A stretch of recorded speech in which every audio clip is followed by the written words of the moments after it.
Hello students. आज की class में हम डिस्कस करने वाले हैं structure of skeletal muscles. Skeletal muscles इसलिए कहा जाता है क्योंकि ये स्केलेटन यानी बोन से अटैच्ड होते हैं। तो बोन से अटैच होते हैं इसलिए इनका नाम है स्केलेटल मसल्स। बहुत सारे muscle fibre, skeletal muscle fibre, एक जो सेल है मसल सेल है वो ये है। तो एक मसल सेल है ये, और बहुत सारे मसल सेल मिलकर, मसल फाइबर मिल करके स्केलेटल मसल्स बनाते हैं। इनका जो ऑर्गेनाइजेशन है, कैसा अरेंजमेंट है, वो हम सबसे पहले डिस्कस करेंगे।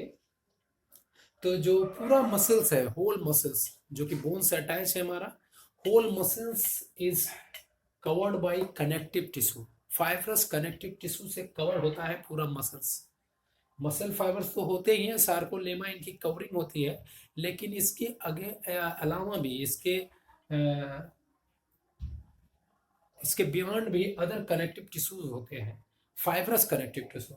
तो जो होल मसल्स कवर होता है, होल मसल्स पूरा मसल्स, वो एपीमाइसियम एक कनेक्टिव टिश्यू है, फाइब्रस कनेक्टिव टिश्यू है, उसको हम कहते हैं एपीमाइसियम।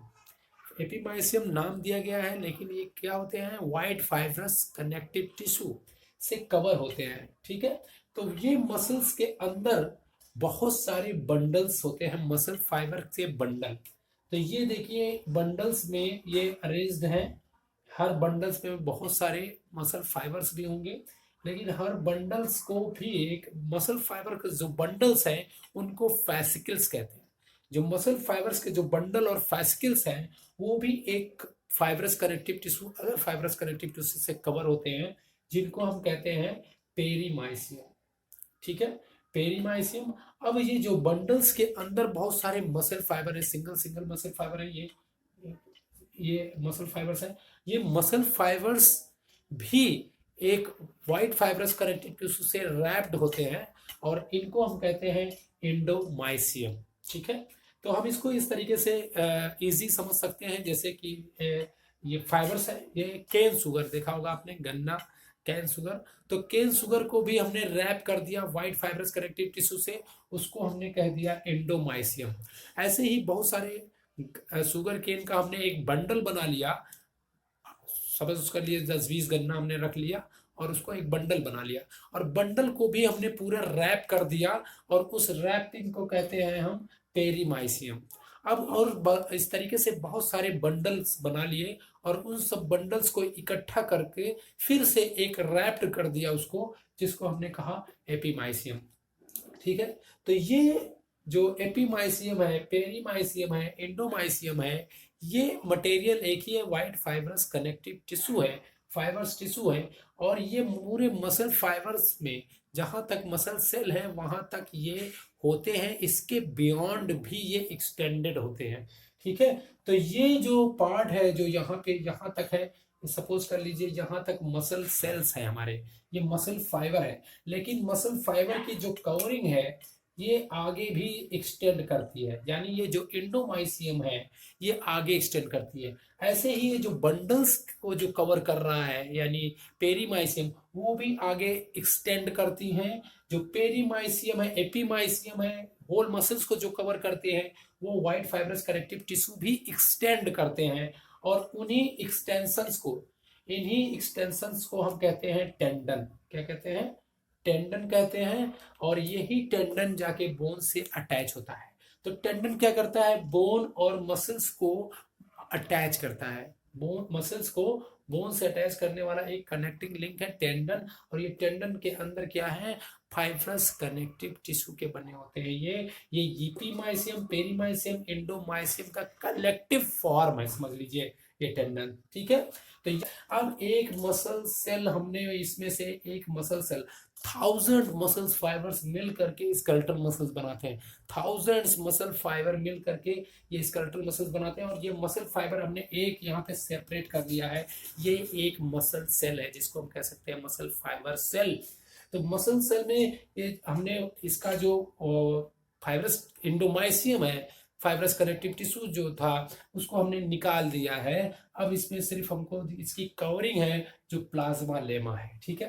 तो मसल सेल की जैसे प्लाज्मा सेल का प्लाज्मा मेम्ब्रेन होता है, वैसे ही यहाँ स्केलेटल मसल्स फाइबर की कवरिंग को प्लाज्मा मेम्ब्रेन कह सकते हैं, और दूसरा नाम दिया गया है प्लाज्मा लेमा। प्लाज्मा लेमा है ये, इसकी कवरिंग है। प्लाज्मा लेमा के जस्ट नीचे ही, just below, many nuclei are present. आपको पता है कि स्केलेटल मसल्स जो है मल्टी न्यूक्लिएटेड होते हैं, ये यूनी न्यूक्लिएटेड नहीं होते, ये सेंट्रली प्रेजेंट नहीं है, peripherally just below the plasmalemma they are present. और ये देखिए यहाँ पे न्यूक्लियाई दिखा है, बहुत सारे न्यूक्लियस पाए जाते हैं इसमें, इसीलिए स्केलेटल मसल्स को मल्टी न्यूक्लिएटेड भी कहते हैं। इसमें माइटोकॉन्ड्रिया भी होंगे, सार्कोप्लाज्मिक रेटिकुलम जिसको हम कहते हैं स्मूथ एंडोप्लाज्मिक रेटिकुलम, यहाँ पे हम उसको सार्कोप्लाज्मिक रेटिकुलम कहेंगे। तो सेल ऑर्गेनेल्स जो इंपॉर्टेंट है, mitochondria, smooth endoplasmic reticulum, sarcoplasmic reticulum के रूप में प्रेजेंट है, और बहुत सारे न्यूक्लियस प्रेजेंट है यहाँ पे, ठीक है। और इसके अलावा जो है, जैसे आप केन सुगर के अंदर देखते हैं रेसे बहुत सारे होते हैं, अंदर भी फाइबर्स होते हैं, वैसे ही ये मसल फाइबर्स में भी अंदर पूरे मसल फाइबर में मायोफाइब्रिल्स होते हैं। मायोफाइब्रिल्स होते हैं, ये यहाँ पे दिख रहे हैं कि मायोफाइब्रिल्स पूरे इसके अंदर मायोफाइब्रिल्स होते हैं, जो कि डार्क बैंड और लाइट बैंड के रूप में अरेंज्ड होते हैं। डार्क बैंड और लाइट बैंड के रूप में अरेंज्ड होते हैं, ये dark band, light band, dark band, light band. तो ये सार्कोमेयर है, जो एक तरह से यूनिट, बहुत सारे यूनिट्स के रूप में प्रेजेंट होते हैं, जिनको हम कहते हैं सार्कोमेयर। तो ये मायोफाइब्रिल्स का अरेंजमेंट है। मायोफाइब्रिल्स इसके अंदर बहुत सारे होते हैं, ठीक है, पूरे मसल फाइबर में। एक फिलामेंट्स, इसी मायोफाइब्रिल्स में बहुत सारे फिलामेंट्स होते हैं, कंट्रैक्टाइल प्रोटीन होते हैं, जिसकी वजह से ये कंट्रैक्शन होता है। तो मायोफाइब्रिल्स बहुत ही इंपॉर्टेंट स्ट्रक्चर है, ये मसल फाइबर्स के अंदर होते हैं।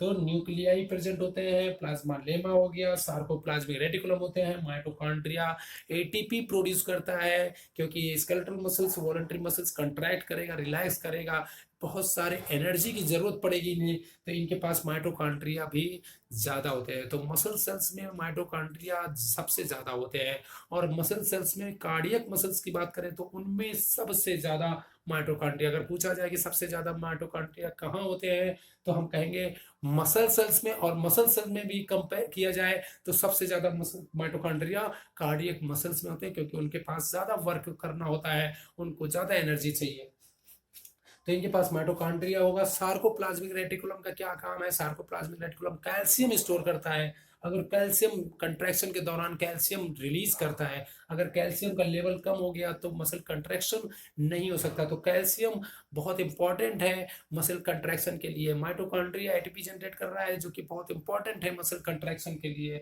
ठीक है। तो ये जो मायोफाइब्रिल्स का अरेंजमेंट दिखाया गया है, मायोफाइब्रिल्स है पूरे मसल फाइबर में। मायोफाइब्रिल्स एक तरह के फिलामेंट्स होते हैं, ये myofilaments.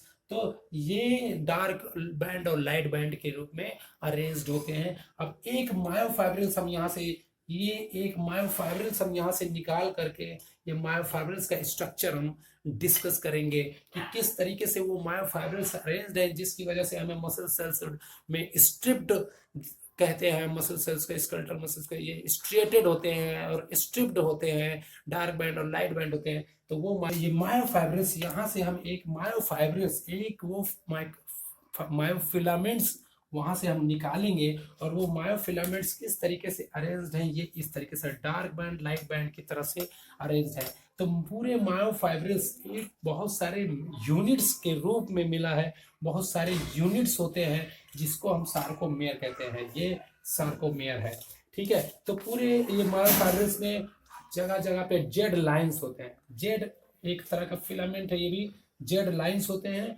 Z lines thin filament से अटैच है, ये थिन फिलामेंट है और थिक फिलामेंट का बना होता है। पूरे सार्कोमेयर में थिन फिलामेंट, थिक फिलामेंट। तो जहां पे आप देखेंगे कि जो थिक फिलामेंट है, इस जगह पे थिक फिलामेंट आ रहा है, तो ये थिक फिलामेंट, ये वाला पोर्शन और कुछ ओवरलैप थिन फिलामेंट आ रहे हैं, तो इस एरिया को कहते हैं डार्क बैंड या ए बैंड। डार्क बैंड कौन सा है, ए बैंड कौन सा है? डार्क या ए बैंड, जहां पे थिन फिलामेंट और थिक फिलामेंट का पोर्शन आ रहा है। तो ये वाला जो पोर्शन है पूरा, ये पूरा डार्क बैंड है या ए बैंड कहते हैं। जहां पे देखिए थिन फिलामेंट, ये ब्लू वाली लाइन जो दिख रही है वो थिन फिलामेंट है। थिन फिलामेंट जहाँ पे आ रहे हैं, ये वाला पोर्शन, ये इतना, ये थिन फिलामेंट है, यहाँ पे आ रहे हैं। और इसको कहते हैं लाइट एरिया या फिर आई बैंड कहते हैं, लाइट एरिया या आई बैंड। इसमें एक और देखेंगे कि जो थिक फिलामेंट डार्क एरिया वाला पोर्शन है, जो उसका सेंटर है, जहां पे सिर्फ और सिर्फ थिक फिलामेंट ही आ रहा है, थिन फिलामेंट नहीं आ रहा, प्योर थिक फिलामेंट है जिस एरिया में, उसको हम कहते हैं एच बैंड। याद रहे, एच बैंड मतलब वो सिर्फ थिक फिलामेंट है, थिन फिलामेंट का पोर्शन वहां पे नहीं है, वो सेंटर पे मिलेगा, और उसी को कहते हैं एच बैंड। और हर सार्कोमेयर, जो जेड लाइन है, दो जेड लाइंस के बीच के एरिया को सार्कोमेयर कहते हैं। Very important, this sarcomere is a functional unit of muscle contraction. Skeletal muscles का जो यूनिट है, जो मायोफाइब्रल्स की जो यूनिट है जो मसल कंट्रैक्शन की, वो एक सार्कोमेयर है, और दो जेड लाइंस के बीच का एरिया है। तो यहाँ जेड लाइन एरिया है, ये जेड लाइन, इनके बीच के पोर्शन को कहते हैं सार्कोमेयर। ठीक है, तो जो सार्कोमेयर का जो सेंटर होगा, मिड लाइन आप कह सकते हो, उसको हम कहते हैं एम लाइन। एम लाइन क्या है? दो जेड लाइन का जो सेंटर बन रहा है, एम लाइन, हाइपोथेटिकल लाइन जो बन रही है, वो एम लाइन है। ठीक है, तो डार्क बैंड जहां पे थिक फिलामेंट और थिन फिलामेंट ओवरलैप कर रहा है, और लाइट एरिया या आई बैंड जहां पे सिर्फ और सिर्फ थिन फिलामेंट होते हैं। जहां पे एच बैंड वो हैं जो सिर्फ और सिर्फ थिक फिलामेंट वाले पोर्शन आएंगे, थिन फिलामेंट का कोई भी पार्ट वहां पे नहीं रहेगा, वो एच बैंड है। और सार्कोमेयर का जो सेंटर है वो एम लाइन है। तो इस तरीके से अरेंज होता है dark band, light band, light dark band. और इन्हीं फिलामेंट्स, ये थिक फिलामेंट क्या है? थिक फिलामेंट किसका बना होता है? मायोसिन का बना होता है। थिक फिलामेंट ये रेड वाले जो दिख रहे हैं, ये मायोसिन है, मायोसिन कंट्रैक्टाइल प्रोटीन है। और जो थिन फिलामेंट है, ये थिन फिलामेंट तीन प्रोटीन का मिलकर बना हुआ है, एक्टिन, ट्रोपोनिन और ट्रोपोमायोसिन। ट्रोपोमायोसिन, तो ये तीन प्रोटीन बहुत इंपॉर्टेंट है। थिन फिलामेंट का जो मेन प्रोटीन है वो एक्टिन कंट्रैक्टाइल प्रोटीन है, जो थिक फिलामेंट है वो मायोसिन का बना हुआ है। तो ये एक्टिन और मायोसिन जब कांटेक्ट में आते हैं तो मसल्स कंट्रैक्शन होता है। इन्हीं मायोफाइब्रिल्स, इन मायोफाइब्रिल्स के अराउंड, इन्हीं मायोफाइब्रिल्स के अराउंड सार्कोप्लाज्मिक रेटिकुलम होता है। जो सार्कोप्लाज्मिक रेटिकुलम जो कैल्शियम रिलीज करेगा, और वो कैल्शियम फर्दर इन्हीं प्रोटीन्स पे, थिन फिलामेंट पे जो प्रोटीन होते हैं ट्रोपोनिन, इन पे बाइंड करता है। तो फर्दर जो एक्शन होगा वो मसल कंट्रैक्शन का, वो हम लोग नेक्स्ट क्लास में डिस्कस करेंगे, physiology of skeletal muscles contraction. तो ये एनाटॉमी है, स्ट्रक्चर ऑफ स्केलेटल मसल्स, किस तरीके से अरेंजमेंट है इनका स्केलेटल मसल्स का, वो फाइबर्स के अंदर क्या क्या, एक सेल के अंदर क्या क्या प्रेजेंट है और क्या क्या इंपॉर्टेंट है, और वो जो मायोफाइब्रिल्स है, जो मेन फिलामेंट्स हैं, वो मायोफाइब्रिल्स किस तरीके से अरेंज्ड है, किस तरीके से ये कंट्रैक्ट करेंगे, ये हम लोग डिस्कस करेंगे नेक्स्ट क्लास में, contraction. Thank you very much.